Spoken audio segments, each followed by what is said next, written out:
Good afternoon, good morning, and good night. Welcome, welcome, welcome to the Empower Hour. I'm your host, Isabel Starck, and this is episode number 22. We are going to have a special guest joining us soon. We're having a little bit of technical difficulties, so he's working those out before we go live with him. So until he joins us, I just wanted to tell you guys a little bit about the Empower Hour if this is your first episode watching. So again, my name is Isabel Starck. I'm a transformational life coach, and I help people really get unstuck when they find themselves in a tricky situation. Oftentimes what comes up a lot is the fact that, you're in this transition mode. You're in this stage of life that if something is calling you to the next level, and that's where I'm actually called in. So I help people get through their transition and seen on the other side. Okay, so just quickly seeing a message from our guest. Yeah, it doesn't seem to work. Okay, yes, so he's restarting that, and he will be joining us shortly. Anyhow, so that is what I do. The Empower Hours have been coming to you for over, we're episode 22 now, so it's about 2 quarters. And at the beginning, I started off with just kind of letting you know a little bit about myself. But then when I started bringing in the interviewees, it was really about finding people in their specific niches that are really rocking it out, really being able to just bring you, that are leaders within their niche, and bringing you information that will help you to become inspired, to actually get out and do something with your life. And hopefully, you've been able to reach out to them as well and receive maybe some personal support. All of these videos are actually live on my website. And if you're actually watching on my website and you would actually like to join the conversation, because this is filmed live, you can join the conversation by clicking the box down here at the bottom. It's either a rectangle or a very tiny small box, and it'll say join the conversation. So if you click on that, a new window will pop up open, and it's the Google Plus window.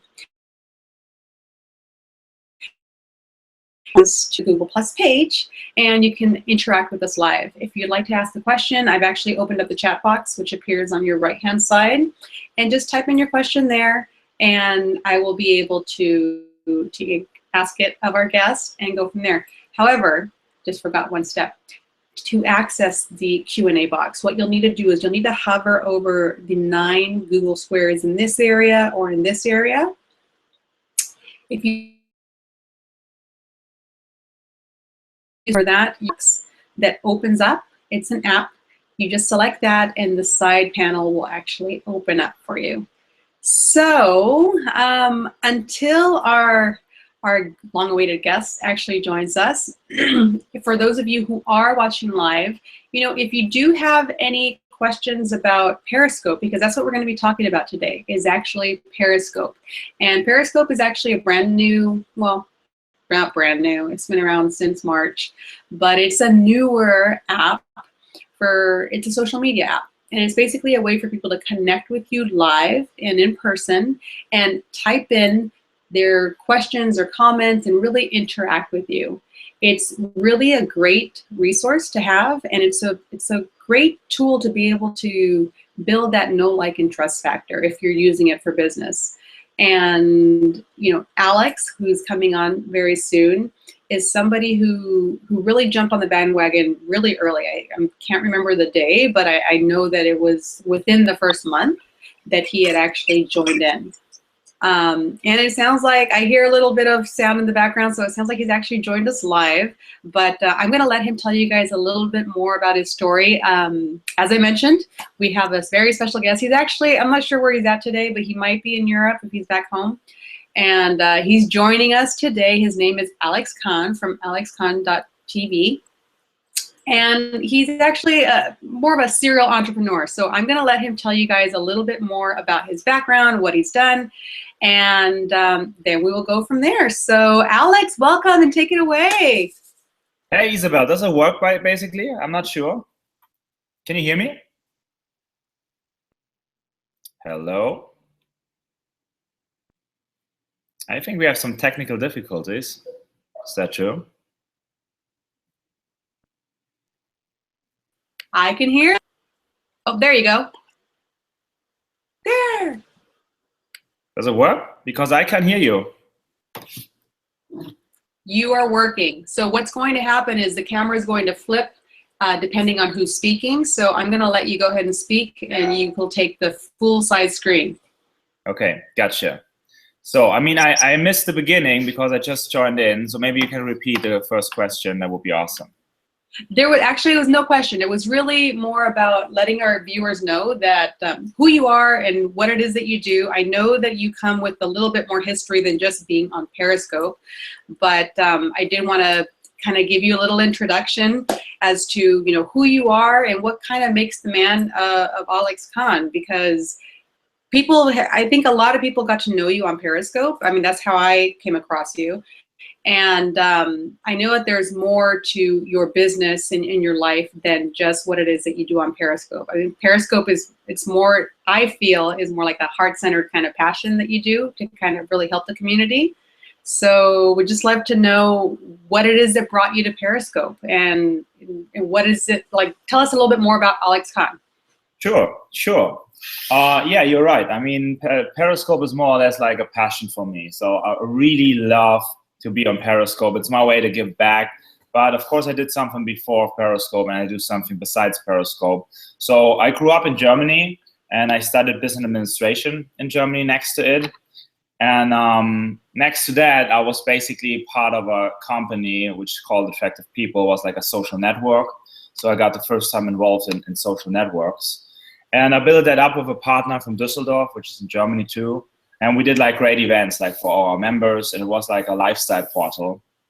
And I sold that company when I finished my university to found a new one called called Modelôme, which was like a modeling community, which was great too. It was also a social network, but more for the modeling industry. So we had like thousands of photographers, makeup artists, models, modeling agencies. And the difference, the USP of Modelôme was like that I wanted to drive like an honest and transparent process. Means like the agencies chose who has it, what it takes to be part of the community. So not everyone who had a picture could be a model. They really had to go through that process. And by that, I guaranteed like a high quality membership and agencies to actually work with those models, which was. So what drew you to the whole modeling world? Well, my mom brought me to it because my mom was a model. That was the first step. And I was like 16, I started modeling myself because an agency asked me for it. And I went with Louisa Models, which is like a big agency in Germany. And I traveled like all over the world during my university and during my other company. It was a great time. I mean, I met a lot of people all over the world. Been to New York by that, Paris, Milano, Rome, Athens, you name it. I mean, all over the world. It was like a really, really fun time. I bet. Sounds like it. Yeah. And I stopped it when I finished university because of the modeling community, because I didn't want to be on both sides. I didn't want to be bookable by the agency and next to it, driving models to agencies, because it's a double-edged sword. If a job comes in, what do? You recommend yourself or you recommend your community, right? That's the kind of. So then you started community building at a very young age. Then it sounds like you really have a vision to help. I'm doing this now for more than 10 years. So yeah, I'm quite experienced. And that drove me basically to my next venture, which was like an advertisement agency, which was focusing on social media, because like when you think back in 2008, 2009, social media was a big buzzword. Everyone wanted to be on Twitter, on Facebook, on YouTube, but we didn't have like any consultants. You didn't have it at university to study. There was nothing in Germany like to give you the proof that you really know what you do. And I did this for a couple of years already. So I had a kind of proof of concept in my pocket, because I had built up own communities. And of course, it's more difficult to build up your own community from scratch than to consult another company to go on an existing community like Facebook and build up their audience. So I had a lot of national clients in Germany, most of them fashion clients, because I knew to combine like my network from the modeling industry, the brands I worked with, said like, listen, I'm doing now this, and I did a lot of other things, and I could promote them too on Modelôme. So I was doing this for a couple of years, but I'm an entrepreneur. I like to directly work with people, and I like to build up companies. That's what I love. I mean, we come later about talking about Periscope and about building up people, but I like to build up companies and have that feeling. And an advertisement agency is more like a consulting business, as you know. So you help other companies that they can grow, but you never know. As soon as it gets like bigger and bigger, the decisions take longer and longer, right? Because it's a process in a bigger company. So sometimes I lost a lot of time. I needed to pitch all the time, and it was not that much fun for me to do so. So I was thinking like, which kind of new venture I could start. And I saw like in the US, a company called Poshmark. It was like a social marketplace for fashion. So like eBay, but just for the fashion industry and on a mobile device. And I thought, wow, that's such a cool idea. And I brought it to Germany. So I found some investors. It was my first VC-backed company I did. So I found some investors, invested in me, like great people, like the ex-managing director of PayPal, of Teradata. At that time it was eCircle. So a lot of smart money. Was that the company Modelôme? No, that was the company TrendU. That was a new company. TrendU, okay. Venture. Yeah, it was TrendU. And that was basically the first mobile marketplace for fashion in Germany. So it was an app where you could take some pictures of your closets and directly sell them over the app. And we started with that approach, and then we changed it a little bit to a Tinder for fashion. Means like you were swiping not through people, you were swiping through clothes, like for shoes and dresses, and it was exclusively for women. And it was a big community, grow very fast. I think in the first year we had like more than 150,000 members, which is like a huge number in Germany. In the US, it's also, that is really big. Yeah, but it sounds like you hit the market at the right time. True. And last year I sold both companies. I sold like Modelôme, and I sold also TrendU, Modelôme to the Netherlands and TrendU to a German company. And I was basically free again, and I like that. I wanted to like come to a new chapter. And that's where I got involved with Tradecal, the company I'm working now for, and I'm shareholder with it. And this is like an international e-commerce company. It's like the first time I have a real product, because before that I'd only like services to build and to market. And I like that idea. And also that says like an international approach, because all the other companies were focused on the German market. And now we have like a couple of offices, one in Asia, one here in the US, one in Germany. So it's really an international thing. We are like in 6 or 7 countries so far, and selling our goods on our websites. It's different goods. And next to it, as you mentioned, I'm pretty active on Periscope since day one, which is like for 6 months now.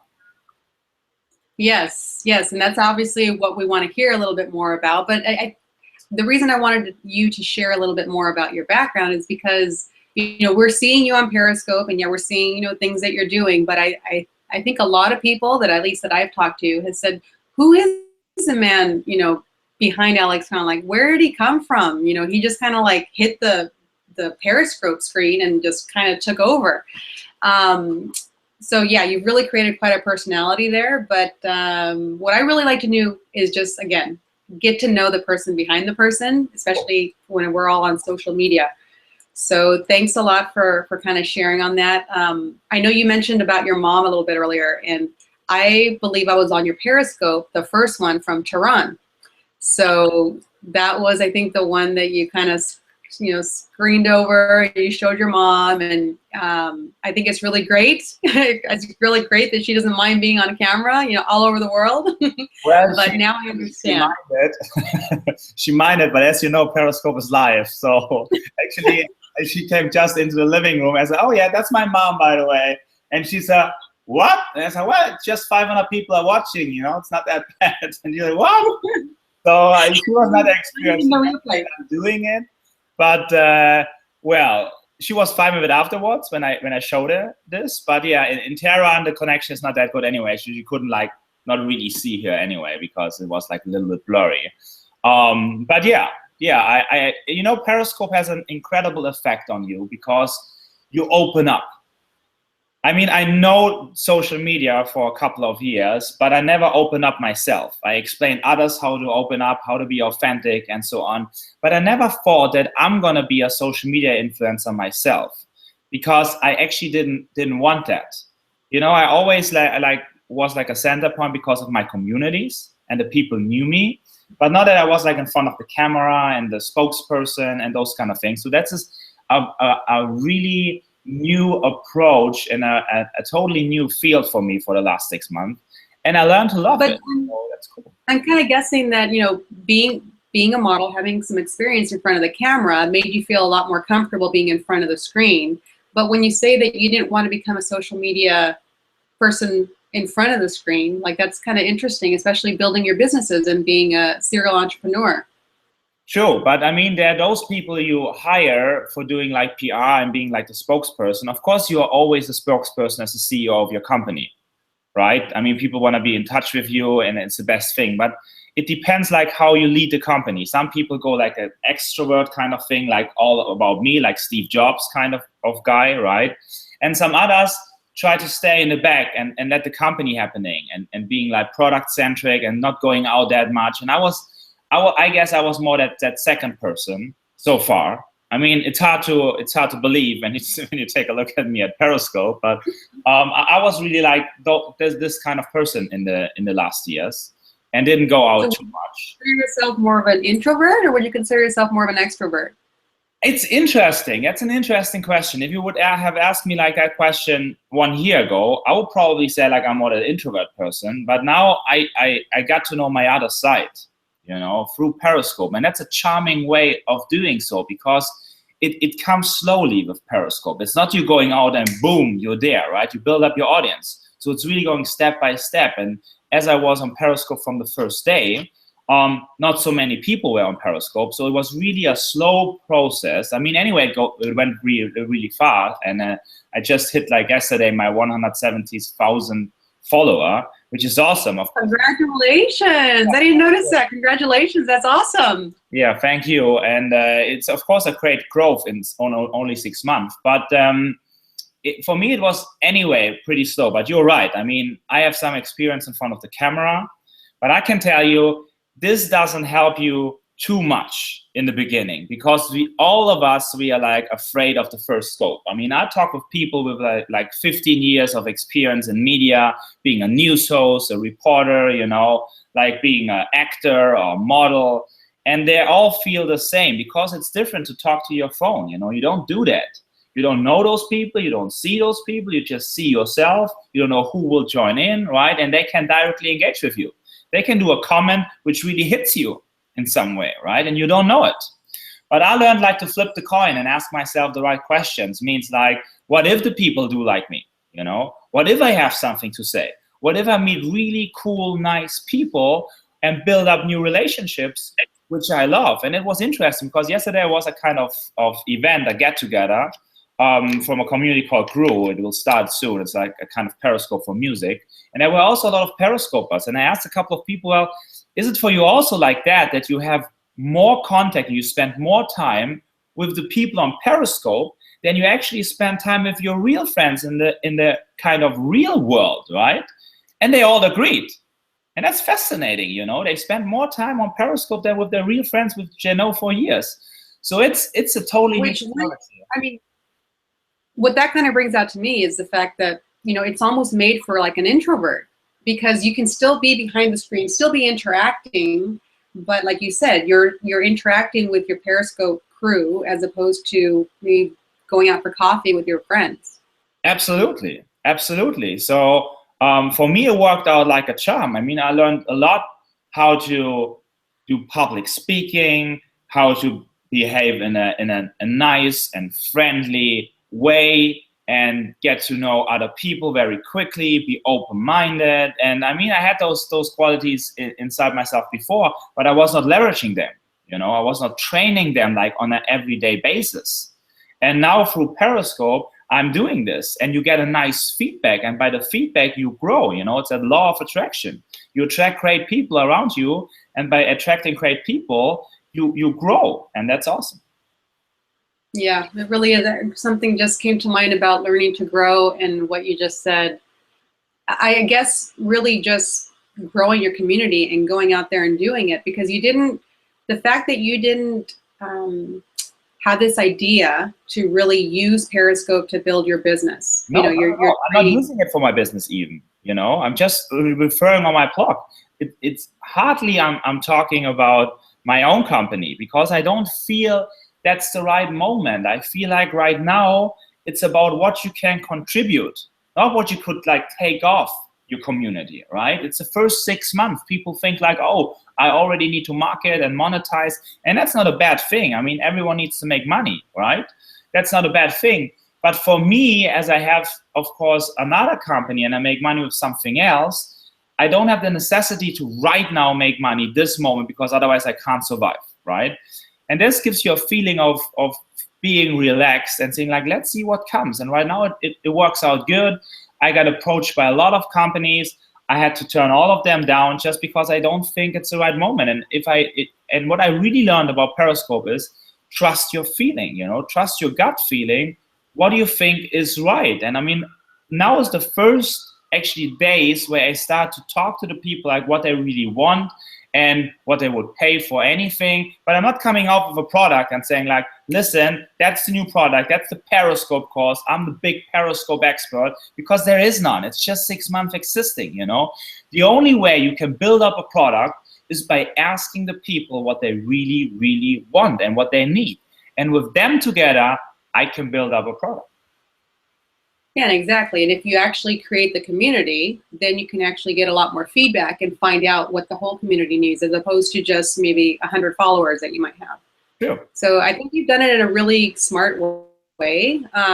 Like I said, you didn't do it with the intention of even down the road, how is this going to help my business? It's just more, this is fun, this is great, it's something new to try.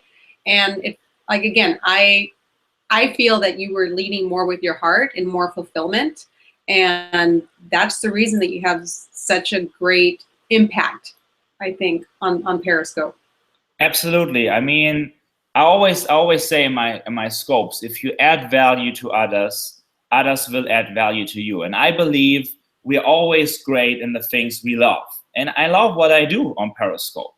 And I think passion will lead us way. If the people understand that you really burn for something, right, then it will be infectious. They feel the same way. And it's such a great way to motivate other people and to lift up other people and to promote other people. Because, I mean, the only way, that's what I believe, the only way to gain fulfillment is by helping others. I mean, you can be happy yourself, you can make money yourself, but to gain fulfillment, you need to help others. That's your gift about it. And that's a beautiful feeling, to feel like fulfilled by something you do. And that's why I'm thinking about ways how I can spend more time on Periscope and reach out to more people, because as you can imagine, as the success grow on Periscope, the work grow and the responsibility grow too, because more and more people relate to you and they write you messages and they write you emails. And I don't want to hire someone who's doing this for me.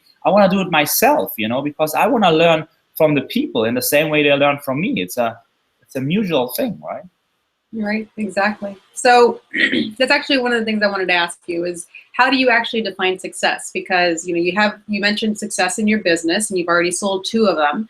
And you're in your 3rd now, but now you have success also in kind of more of a passion-based challenge, I guess you would call it, or purpose in your life. So how do you define your success? On Periscope, I mean, there are many metrics about defining success, right? If you ask me in person right now, I define success by the feedback I get. By the feedback I get by emails, by Twitter, how many people are viewing it, how many people like giving you any way of social proof in some way that you really touch them, that you inspire them. So it's a feedback related mechanism, right? Which makes you feel good. So that's my way to defining my success on Periscope. I'm not too metric driven. Like I'm taking a look like how I grow every day on follower basis, or how many hearts I get, or how many viewers I get. That's one part, but the most of it is the feeling I receive when I take a look at all those messages and all those responses I get. So it's more the feeling. Now, did you mention, are you tracking your metrics? Is that one thing that you do, or? Definitely. I mean, I'm tracking my followers. So every day at around the same time, I'm writing down the followers just to know like how it was. And that's basically the only metric I'm tracking. But I'm also taking a look at the viewers, of course, but I'm not writing that down, because that really depends a lot on the length of your scope, on the time of your scope. But followers, it's like continuously like growing. And if I would like, there are some things you can derive from them or learn from it. Like, for example, I learned like if I do like 4 or 5 scopes a day, I don't gain so many followers if I do like 1 or 2 scopes a day, because it's too much and people will unfollow you again. So those are things I can learn by looking at the followers.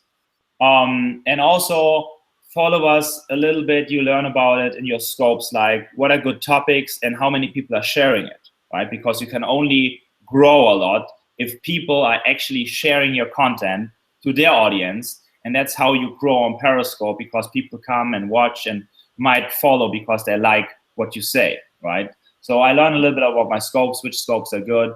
But I mean, there is no real system so far. I mean, it's just basic. You can take a look at the hearts, the viewers, and the followers, and that's it for now. Yeah, and just for those viewers that are actually coming here to find out more tips about Periscope, where is it that you go to find your information? I know it's available on our phones, but where is it that you get those metrics from? Yeah, from our phones too. Also from my smartphone. I don't have like a tool. There is no tool. There are 1 or 2 tools coming out soon. I heard about those, and but they're not in public. I'm also not part of the beta test right now, so I'm waiting like everyone else when they announce it and how it will work. And I'm quite excited about it. And of course, it makes sense to use such tools because you can engage more with your. It's always, I learned from communities in the last years that every community is like built up by the top 10 to 20% of your community. Those are like the key users, the power users, which drives you forward. And to analyze which ones are those people is crucial, because that's the ones you want to engage and relate to and build up a stronger bond. And those tools will help you with it, so it's great. Yeah, it's that bell curve. It's those early adopters. True. Yeah. I mean, that's anyway a thing. All of us are early adopters who are using Periscope or other live streaming devices, because live streaming has been there for years. That's a true fact. But mobile live streaming is the big new thing. And it's just in the beginning of this year. So this is a game changer, because if you take a look at facts, I mean, we eat 3 to 4 times a day. We hopefully like wash our hands 10 times a day. But there's like one thing we are doing 150 times a day. And this is like checking our smartphone, right? So this is a big game change. I mean, 150 times a day. I always like to compare it with in Germany, we say like once a month, I love you to our significant other. So if you compare like once a month saying I love you and 150 times a day checking our phones, I mean, there's something wrong, right? But that's the reason, one of the reasons Periscope. You guys need some more love there in Germany. Huh? You need some more love there in Germany. Yeah, at least you got to spread the love more. I don't think that the people don't love each other, but they need to express it more, need to be like a little bit more warmer, being like more outgoing and share their feelings. Yeah, I actually heard you share that that statistic in one of your scopes, or I think it may have been the keynote, right? The keynote that you were here. Yeah, so that was pretty mind-blowing. I didn't realize it was such an addiction, you know, to be able to check it. But I've been very conscious of it since you actually mentioned it. So I'm not sure how conscious you are of it. Well, I'm both. Some days I'm really conscious about it, especially what I try to do. If I'm alone, I don't care about it, how often I check the phone. But what I try to build and reprogram my mind is like, if someone is next to me, or I'm at lunch or dinner, to just not put it on a table, just leave it in my pocket, and just don't take a look at it, because when it's on your table and you see the push notification, it's just a reflex. You take a look at it. And we have that problem that actually smartphones are like emails before, you think like they are urgent. Automatically, when you see it popping up, you have the feeling it's an urgent thing, but it's not important. In most of the cases, it's not urgent and it's not important, and you shouldn't focus on it, right? But we do it, so I try to work on that. And it's not easy. Yeah, it's practice. Everything takes practice. I mean, ever since my son arrived, he's going to be 3. My phone has almost always been on vibrate now, or not even vibrate, just silent. I don't even have the vibration on, just because I don't want to be. I'll check it when I check it, and yeah, I'm just a little more conscious now that you actually mentioned how often we are checking it. Whether it's for work or for business, things really aren't that drastic. I keep thinking back to the times when we didn't have cell phones. When we were growing up. That's amazing. I mean, how we managed to meet up. It's not possible anymore.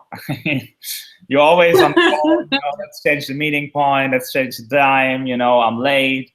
I mean, like 20 years ago, even less, I mean, if you said we meet at 3 p.m. at that place, no way you could change that. You waited like for an hour for that person because you were sure he would show up at some point, if not really something bad happened. Now, after 10 minutes, you will probably say, I'm just going inside, I'm just going somewhere else, just give me a call when you come, It's changing the whole world, and it has its ups and downs. I know, but I think it's making us a little bit more impatient even. Like an idea, or actually a memory comes to mind, that the first date that I ever had with my now husband, it was 15 years ago, and we met at a music festival that was 2 hours distance from both of our homes, and we were meeting in the middle, and we had no cell phones. So he did, I didn't have one, but somehow we managed to meet. Like it's different. It's simply different. I don't want to judge it, I don't want to say like, oh, the good old times and so on. It's simply different. Yeah. And I mean, that's how it is. And we need to cope with it. I mean, that's one of the parts. I read a book a couple of days ago about like that our generation right now needs one of the main skills we should have is like adapt. We need to adapt again and again and again because technology comes so fast, and it's so important to cope with it in some way. And it's overwhelming sometimes. Well, constantly adapting is good, but I think also being really in tune with what it is that's important to you. Like whether it's your family, visiting your friends, being able to get out from behind the screen. Like you mentioned, even just leaving your phone in your pocket when you're at dinner so that you can be completely present with the person in front of you. True, living in the here and now is crucial. And I mean, the way how we gain information is simply changing. When you think like a couple of years ago, we were looking for information, and now information is looking for us, and that changes a lot. Tell me more about this information looking for us. Yeah, I mean, a couple of years ago, you only gained information when you were really looking for it. You needed to go on a newspaper, you need to read a book about it, you need to talk or call someone. And right now, I mean, people can contact me in so many ways. They can shoot me an email, they're on WhatsApp, they're on Facebook, they're on Twitter, and I see all those push notifications coming in. I'm not asking for it, And there are like 5 or 6 ways how people can contact me, and I'm not even talking about calling. Basically your smartphone should be about calling. Calling, I was actually saying like all those kind of things while people can ping me, and then someone asked me like, what about calling? I totally forgot about calling because it's not a major thing. I'm not using my smartphone for calls in first place. I'm using it for emails and Twitter and Periscope and all other things, So it really changes a lot in technology. It's also stressful because if you are the active part in this information process and you are looking for information, you have control about it.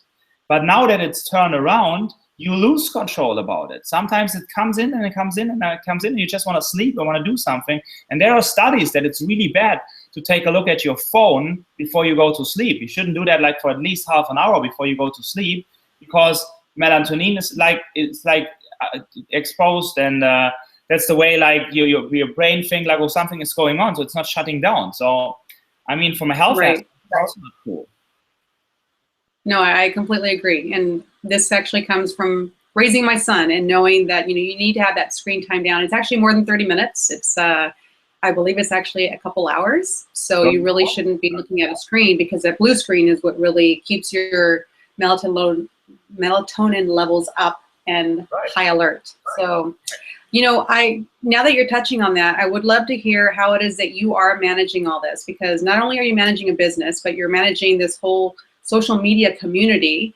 And, you mentioned in one of the comments, so sorry it's been so long, since I got back to you, but I'm just bombarded with all these messages, blah, blah, blah. So how is it that you're managing it? Well, that's not an easy thing. Honestly, truth be told, it's not an easy thing. It really goes on lack of private life. So it's just coming on top your work. And that's why I'm thinking right now, I'm in the process to see, like, maybe I actually step down a bit on my own business and focus more on it, because I can't handle it. And the problem is always, if you do something you really love and care about, you want to automatically put your time into it. And if you have the possibility to do so, you're probably gonna do it. And so I'm right now at that point where I'm thinking about shifting more time to it, because it's what I really love. The upside is, if you do something you really love, you don't get exhausted so easily, right? You just have more energy about doing it because you look forward to it. And that helps me. So I think I'm simply working more, although I wouldn't consider Periscope as real work. It's a kind of hobby. It's a way you gain fulfillment for. And so it goes on lack of sleep. It goes on lack of other private things you do, usually what you've done before. It definitely helps I'm single. I don't know how it will be if I will be in the next relationship, because it's like a part of your life, I don't know. It's going to be really interesting for me how someone else is coping with it, with this attention you have for so many different people, which you even don't know. I mean, I get a good feedback from my friends. Besides, they say, like, well, you don't call so often anymore. But besides that, they really respect that and see, like, it's something you really help people and you're passionate about and you're happy with it. So I'm happy for you too. Happy to have those great friends. And if one of them will watch it, so like, thanks to you. That's awesome. But let's see how your partner, how your significant other will deal with it. But that we will see in the future. Yeah, absolutely. Because it can become, social media, I think, has already become somewhat of a mistress and kind of an affair, if you don't know how to set your boundaries. So we definitely have more probably private talking to do about that. But I do have some questions coming in. So I think I'd like to kind of go ahead and pop over to those, if you don't mind, because we're about 20 minutes in. If those of you who are watching would like to ask a live question, all you have to do is click on the button here that says join the conversation. Hover over the 9 Google squares, open up the Q&A app, and type in your question there. So the first question comes in, actually, trying to figure out who it's coming in from. I think it's Violet and Lola. I'm not sure if you're in here, but how do you get started? How do you get started on media? Hold on. How do you get started on social media platforms, and what allows you to keep the momentum daily? Because you are on Periscope every day. Even, I mean, I know that you've been traveling, but how is it that you're able to keep that momentum up? Sure. So I explain both. How did I get involved with social media in first place? That's like more than 10 years ago. There was like, I was modeling, as I said, and next to it, I was also already placing models at agencies. And I stepped to that community, attractive people, and I saw like that there are a lot of attractive people actually are there. And I thought, like, well, if I sign up there, maybe I find more models which I can place to agencies. And that's how I signed up. And that's how, because I was quite professional at that time with modeling, the founder got in touch with me and said, like, do you want to build up the business with me? Because I see you're traveling around. And my partner moved to San Francisco. He wasn't in Germany anymore. I'm looking out for a new partner. And maybe we can do something with it. And that's how I got involved into social media in first place. And Periscope, if it's about Periscope, it was an article. A friend of mine actually sent me an email on day one when Periscope launched that Twitter bought Periscope for, I mean, 80, 100 million. No one knows the exact number. And I thought like, okay, what can a $100 million app do? So I signed up. That's how I started. And the other question, like about the momentum, well, I'm reading a lot. That helps definitely, because you're connecting new dots with it, and you can bring that into your scope. But what also really helps is asking questions. I get tons of emails every day about people asking me questions, and that gives me new information and say like, okay, that's the demand of the community. So I'm thinking about it, and it definitely helps that I have more than 10 years experience in social networks. So I basically know how people behave in social networks. What are their triggers in some way? What do they really like? What they really care? And I'm incorporating this with this new technology, and that's what I'm talking daily about it, like how to gain more followers, how to gain more viewers, and how to build up your community. And for sure, my experience helps with it. Yeah. Very good, very good. There was another question, actually, kind of a follow-up to this one as well. And she was talking about social media becoming overwhelming to you. Now, we kind of touched on this a little bit, but, you know, does social media ever get overwhelming for you? And when she actually just kind of made a comment about it, it was kind of funny that your friend forgot about, you know, calling or just picking up the phone and actually dialing or searching your contact really and hitting go. Yeah, it's true. I mean, it can become overwhelming. And for me, honestly, every day it's overwhelming. Every day, because of the growth, because of so many people are watching. The beauty about Periscope is you don't realize it that much, because actually it's just a number on the bottom right. It's just a number, and if the number means 1 or 1,000, it's still just a number, and a lot of comments coming in. So I think it would be totally different if I would really stand in front of a stage, and like every month there are like 100 people more on that stage watching you, right? That would be different. That was also the different experience I had on the Periscope summer when the people were actually sitting in front of me. It's again a totally different stage. But the good thing is, as a human being, you can grow, you can learn, and you get used to everything. We learn by building up habits. And so I'm learning to cope with it, and I'm learning to get used with it. And that's good. That's cool. And it helps in other fields too, of course. Yeah, of course, of course.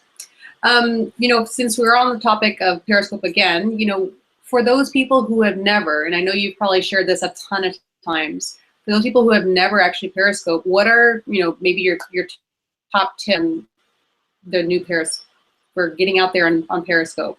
True. So I always try to sum it up with my AAA rule, which is basically action, attention, and add value. So it all starts with the action part. I don't only mean like that you should do things like pre-promote your show, that you also set up a thumbnail, that you tell other people about it, that you get some friends, some family in it, that you don't have 0 viewers in the first broadcast, because that feels kind of awkward to talk really to yourself and see 0 viewers in your podcast, to pre-promote your show. But it all starts with that action part, to really think about your own why. So why do I want to be on Periscope? I mean, it's anyway important, and anyway an important question, why you're doing things. So do I want to be authentic? Do I want to open up? Do I want to be in contact live with other people? What can I gain also for myself? And what can I add? What can I contribute to the community? And you should write that down in some way. And also write down some key points about what you want to say. And finding a niche, it's always a little bit difficult. But just ask yourself what you are really passionate about. What were things you dreamed of as a kid? What are you doing in your daily life? Maybe questions like, what are other people referring to you? What are the topics people see you as an expert? What you do in a daily life? Those could all be things which make up your niche. And that's the action part. It's like thinking and preparing yourself for the first broadcast.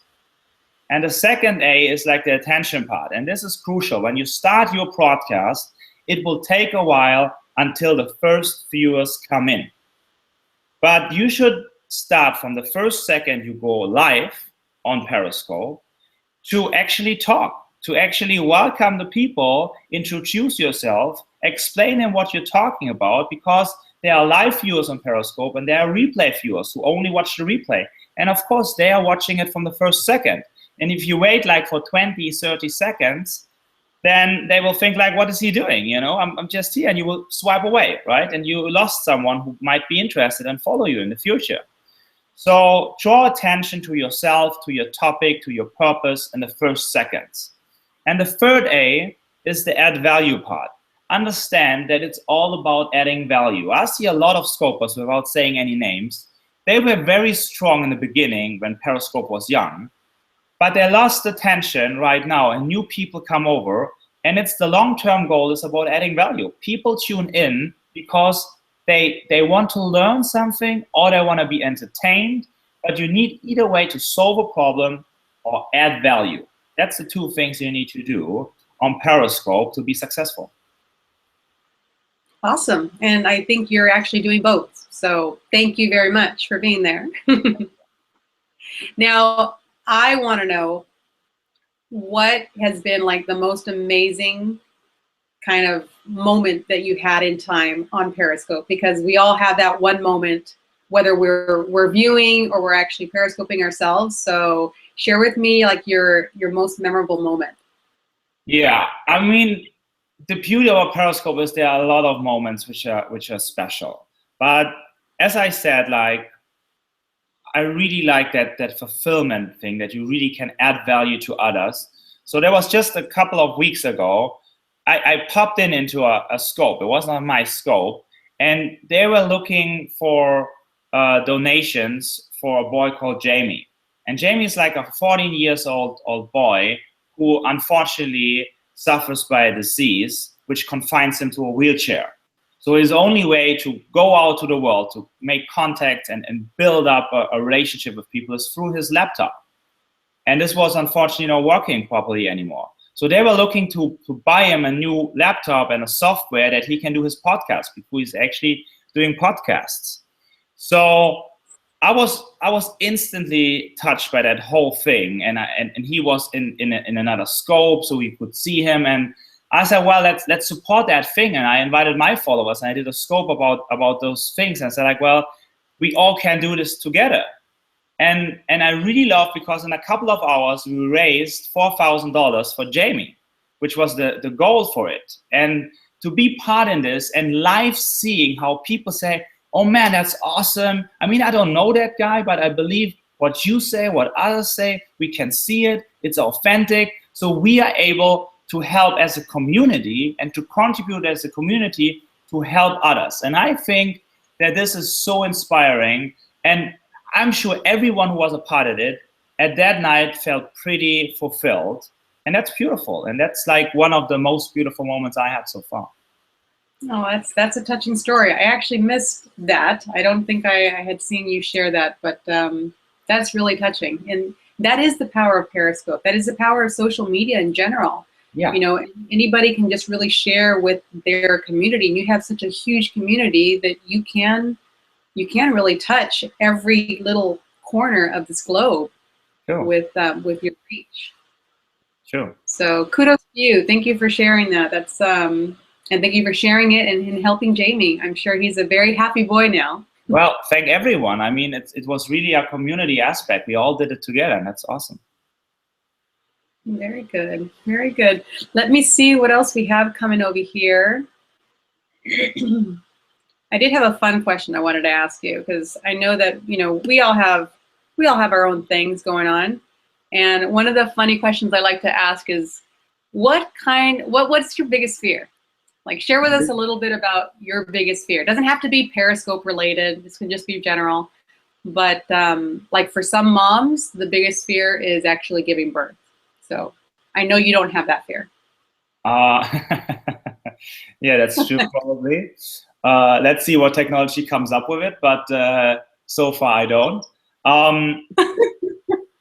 Well, my biggest fear is actually related to, it's actually a very personal thing, as I, you know, when I grew up, like one of the first moments of my life was like, which I realized is like when my parents got divorced.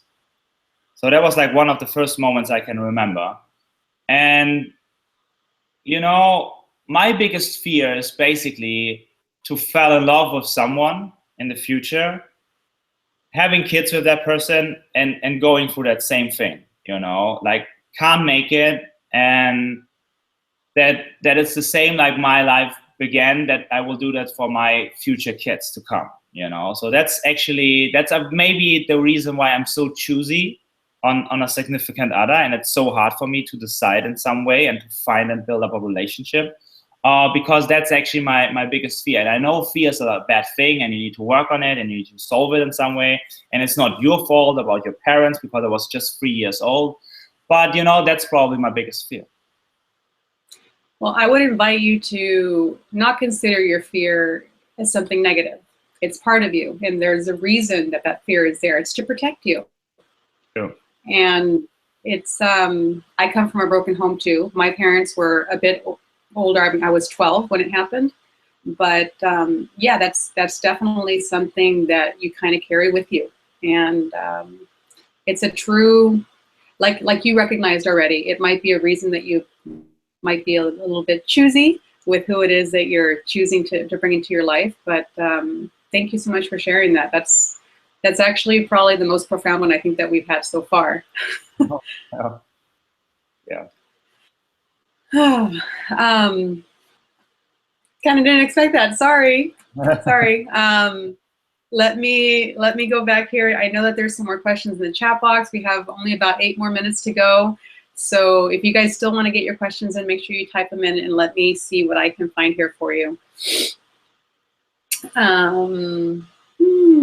I have to scroll through a lot. I'm sorry. We're going to have to be picky and choosy because there are a number here that we're not going to be able to get to.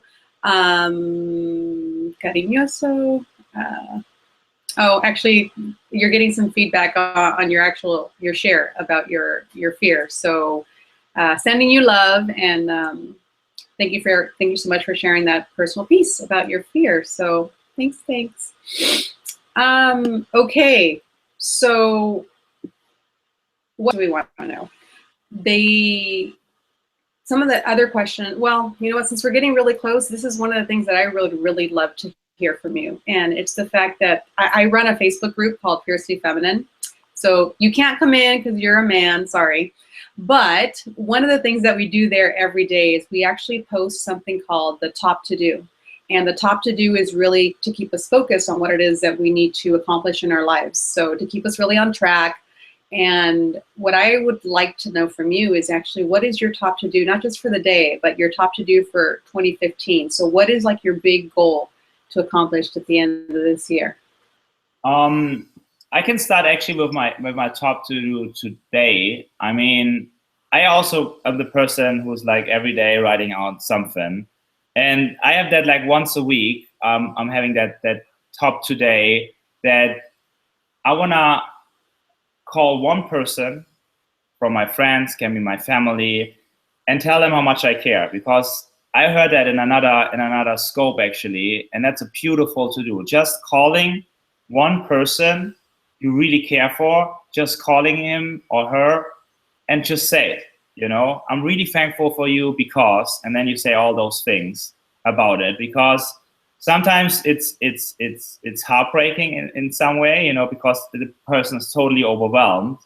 But it's really that principle of reciprocity. If you share something positive with someone else, you know, and everyone wants to be significant, right? Everyone wants to be known for something and valued. And if you give this value to one person next to you, that's a beautiful thing, which I can totally recommend to everyone. Do this at least once a week or once a month, just calling one person you really care and just share it with that person. He might know it, maybe he doesn't or she doesn't, but that's a beautiful thing. And for the end of the year, I wanna finally have a plan about how I spend my day, because right now, of course, I have my company and I have also Periscope, and those are like 2 important parts.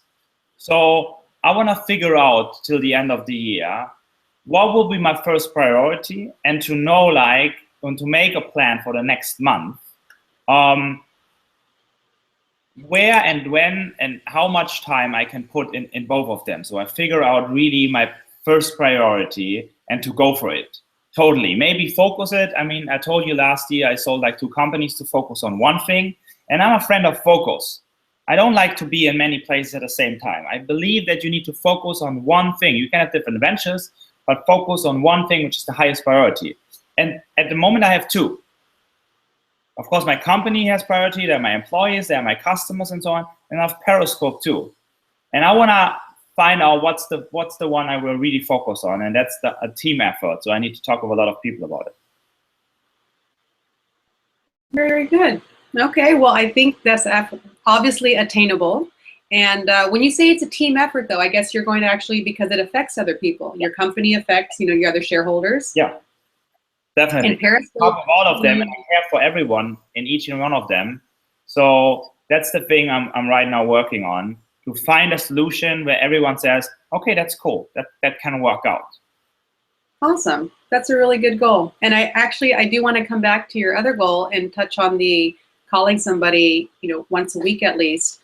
I think that's, it's just showing gratitude, and it just shows a real side to you that I really love to see, and I'm sure our viewers love to see. And I think it's a really good tip for other people to actually implement into their own lives. Greatest intentions. There's a line, actually, I'm not sure if you guys read the book, but of Mice and Men. It's called, or the book is called Of Mice and Men. But the line is, the best laid plans of mice and men often go awry. And although we may have a plan to actually accomplish these things, whether it's a phone call or a message once a week, sometimes we might fall off the boat. But what it means is really you can just get right back on, because tomorrow's another day and there's another person waiting to hear exactly what you need to say to them to make them feel special. So I think that's really great. Thanks for sharing that. You're welcome. Yeah. And, we're getting down to the last couple minutes. We've already covered a ton of stuff here, and I'm sure a lot of people are going to be watching the replay and, just getting to know Alex a little bit better. I really want to say thank you so much for coming on. And as I said before, I've already included, your website, both your alexcon.tv, and there's so much more that you have. I know that there's, the Conscope. Isn't that on Tagboard? True, Conscope. Yeah, so that's on. It's a corporation. Yeah, so there's other ways to actually be able to get in touch with Alex. So obviously his website, alexcon.tv. There's, through Conscope, just basically hashtagging him. He'll be able to see on his tag board what it actually you're scoping about. And I'm sure that tag board is also including Twitter messages, right? No, actually, the tag board, basically, it's not the best way to get in touch with me, because it's something I build up for the community to find each other. So you can go on khanscope.tv, and Khan, for those people who don't see it, it's KHAN, because some people love to turn around the A and the H. And you find like all those people who are using the hashtag Khanscope. And it doesn't matter if they use it on Facebook, they can use it on Twitter, they can use it on Periscope, they can use it on Flickr, on Instagram. It combines all those channels and put it on one website. Everyone who's using the hashtag Periscope anywhere will appear on that website. It's not filtered anyway, and can find each other and can directly follow each other. So it's about finding people with the right mindset. To stay in contact with me, probably an email works out. So it's alex@alexcon.tv. Or you can just DM me. My DM is open. So on Twitter, you can directly DM me. You don't need to follow me. I don't need to follow you. It's open for everyone. I really try to stay in touch as much as possible with my followers to really learn and build up something great. So there are many ways to go for it. You can also visit my scope, of course, on Periscope. It's also @1alexcon. Or you can tag me on Instagram. I mean, I see all those things, but just putting the hashtag Khanscope probably is the worst of those, because that's like, they're coming like thousands of tweets in, and that's simply too much. I don't go for all those things. But it's a great way to find new people and to find inspiration and to meet people who are working on the same things. Fabulous, fabulous, and thank you for that correction. So for those of you who would like to get in touch with him, the information will actually be listed in the event that was created here. So it's lives on Google Plus and also on YouTube. And other than that, again, I really want to say thank you, Alex, for coming on. I really do appreciate it. I know time zone difference and all, and travel schedule. So I'm really grateful. I know our viewers are too. So I really look forward to getting to know you a bit more. And thank you so much for coming on and sharing your tips and a little bit more about your personal life. Well, thanks so much for having me, and I wish everyone like a great day. It's early morning for you, or probably noon around, depending on where you are. Exactly. So thanks again, and thank you, viewers. We will be coming to you guys live next week on Wednesday at 12 o'clock Eastern Time for episode number 23. Stay tuned for that. Thanks again. Bye for now. Bye.